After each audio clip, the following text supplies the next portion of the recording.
This woman massively impacted my life, and I don't think she has any idea.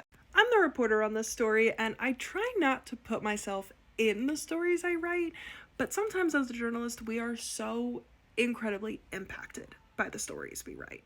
And this was one of those times. So to set the scene, it's 2020, during the pandemic, we're in Massachusetts, and we're writing about families who are doing their Thanksgiving traditions a little bit different that year. Now, while a lot of things were changing with COVID, my personal Thanksgiving wasn't changing that drastically, as I hadn't gone back to the Midwest for Thanksgiving in many years at that point. And I wasn't going back in 2020 either.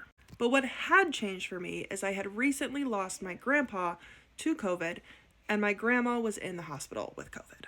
Now, every year I would make my grandma's corn just for me because, again, I wasn't going back to Massachusetts, and so that year just wasn't going to be any different. Until I interviewed Sheila. She said it was part of her family's tradition to get together and cook together as a family. Because they couldn't do that year, they were just going to do it over Zoom. And that's when I got the idea to FaceTime my grandma and make the corn with her.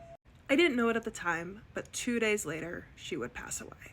And so thanks to a completely random stranger and interview, I was able to have such an important last memory with my grandma.